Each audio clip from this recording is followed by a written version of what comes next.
What's wrong, you piece of shit? You better die. You better shave that head or dye it before you come into this locker room. Ladies and gentlemen, Dallas Cowboys are on the clock. Yeah, we're on the clock here. Round 5, pick 169. 169.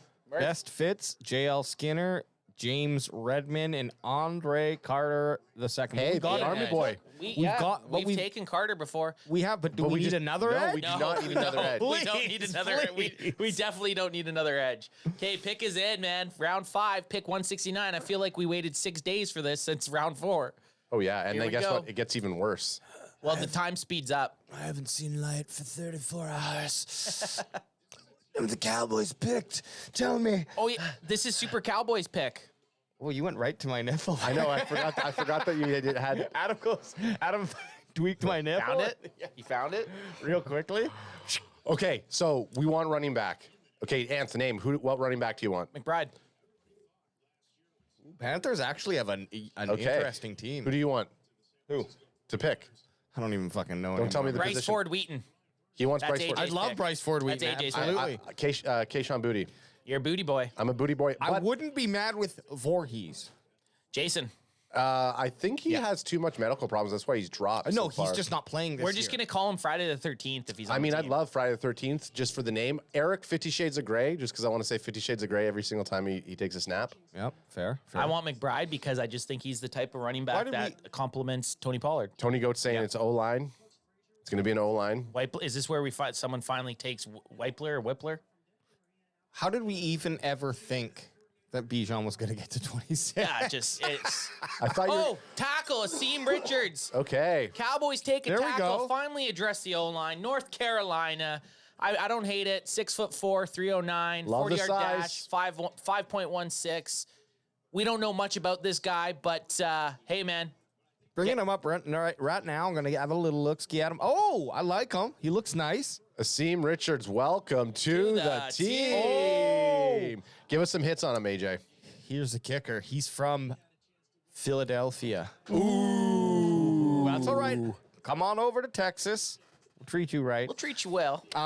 So Richards was a 3-star prospect who starred as a tight end and defensive end at the Harvard School in Pennsylvania before signing with North Carolina. He played in 9 games as a reserve and on special Haverford teams in School. 2019. He's not smart enough for Harvard. It's the Haverford Sorry, School. the Haverford School. And then moved into the starting lineup for 11 to 12 Okay. as at left tackle. Richards started all 13 games at left tackle in 2021 and all 14 in the spot in 2022. Okay. And he garnered third-team all ACC accolades. What's some like highlight 4 to stats 5, from? round 4 to 5.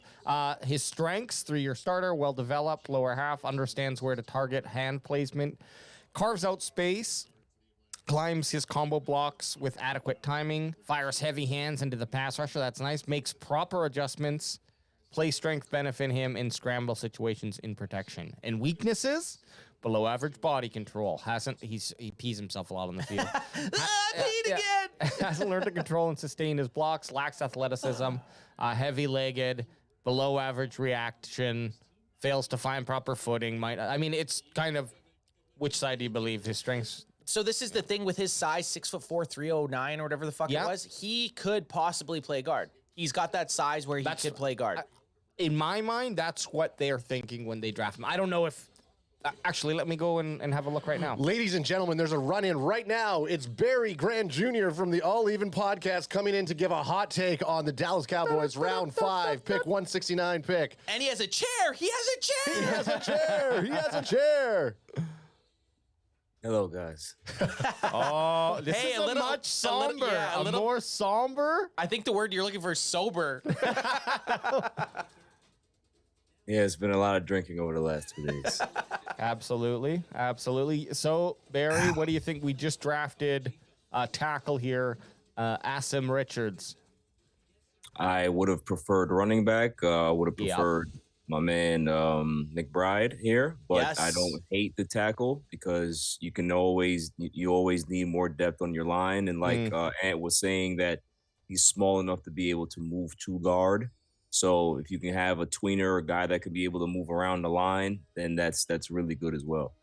In 2021, he did play 49 snaps at guard. Not a lot, but they tested him there. But then I assume North Carolina needed him where he was because he played his entire season on tackle there. So Right.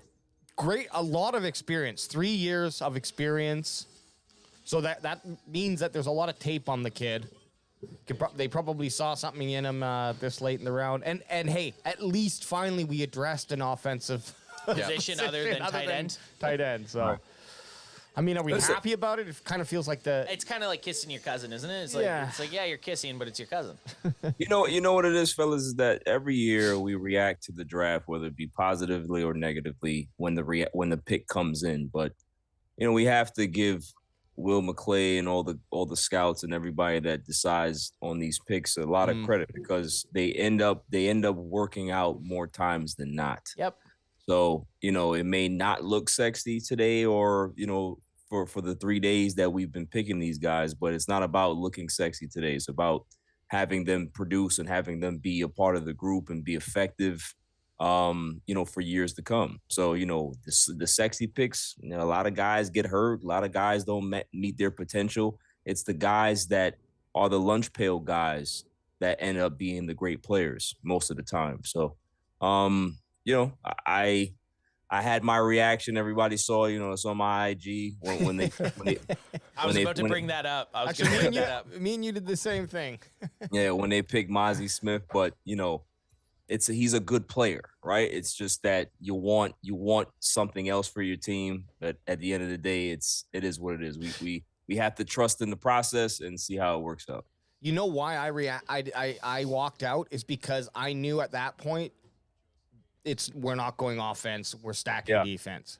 Yeah. Like I just had that feeling. I was like, okay, fuck, because that just kind of shifted everything down a little bit, where it's like, okay, so now the running or the O-line is going to be our second round O-line if they went that way, which they didn't. Like, that's where my mind was going. And like, ugh.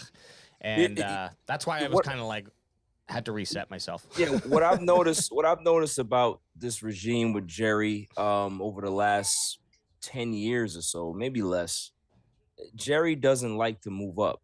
And I don't particularly like that, because if you have a guy that is on your board or looking like he's going to fall to you, it doesn't make sense to wait. Go up and get guys. That's what a lot of the great teams do, is that they go up and, think about it. If we would have moved up a spot to go get Kincaid, right?